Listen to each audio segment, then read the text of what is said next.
Yes. I am far from anything like a perfect being. I've got all kinds of faults, faults, and foibles, like everybody else. And I talk about anger issues, which have been an issue for people working with me throughout my teaching years. And thankfully, by some of them leaning on me pretty hard in mutuality and an attempt to hold me accountable, I really took it seriously, and I had already seen that I was no longer willing to give vent to that kind of outburst, even with spiritual intent, which has almost always been, certainly in teaching contexts, that's what prompted it. So the energy would rise, and I'd shout or yell something, often about somebody else who's not sitting right in front of me, perhaps someone associated with them who felt there's a kind of we called it shamanic shouting, Linda Ma and I and others, many of whom have appreciated it, but to many people it was startling and shocking and disorienting, given the quality of a trustworthy and safe container for their tenderest, most challenging parts of themselves. So that kind of expression really outgrew its usefulness, maybe did a long time ago. In any case, as I indicated in the introduction here, I'm working with it and have already made great strides, and I'm thankful for that, because I know I'm moving into a more public stage of my career, my work, my mission, and Linda Ma with me, and how I show up,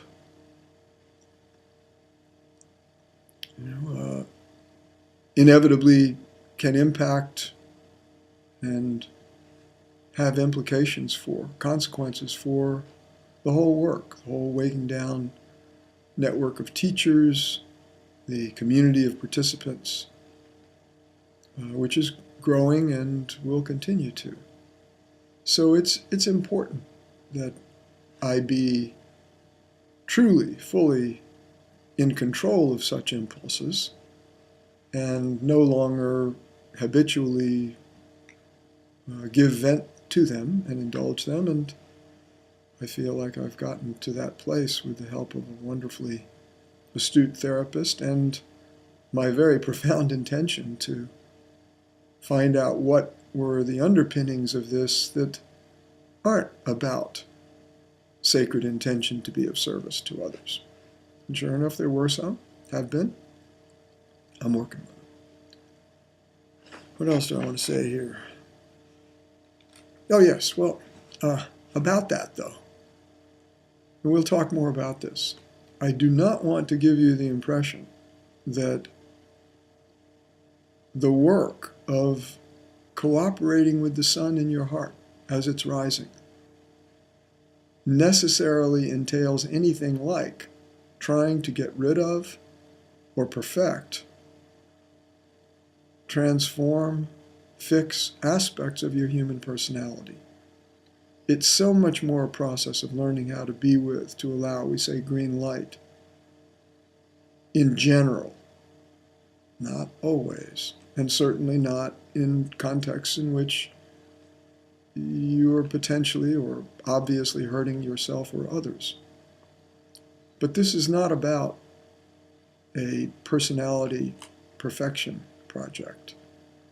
And admitting my issues and characterizing them as flaws, faults, foibles. It's about acknowledging I've got clay feet on the ground here. Not, however, about making those parts of myself wrong and, in effect, demonizing and splitting off from qualities in myself. So I'm saying this just to make this more clear to you as well, and of course that's part of what I wrote in the introduction. couple of final things. Yes, the 108 passages. I think I described that here. It is kind of odd to me to find myself moved to do that. I'm not too much into the minutiae of numbers and all that, but some of it does come up, and this did. And I also, going from there, again, want to affirm your doubt and your skepticism are really allies as you attempt to take in, or do take in and listen to, and attempt to make use of what I'm communicating here. And I really want you to feel free to let all that come up in you as strongly as it needs to, because there's great energy in those reactions. Work with them, please, and please know that I support you in that work. I'd rather you not tee off on me online, say, in a manner that would be hurtful to me, that you wouldn't want someone to do to you. Of course, some people like being challenged and confronted and shockingly spoken to. It's not my cup of tea, but if that's how you have to show up, so be it. In any case, your doubt and your skepticism, even your cynicism, if that's how it shows up, so be it.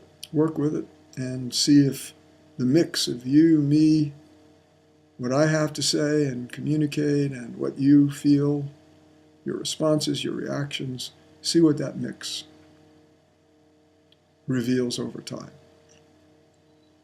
Final thing I'll say in this commentary here is that there is another closing passage of this introduction that I might be adding, and if I do so, I'll just say so in another communication.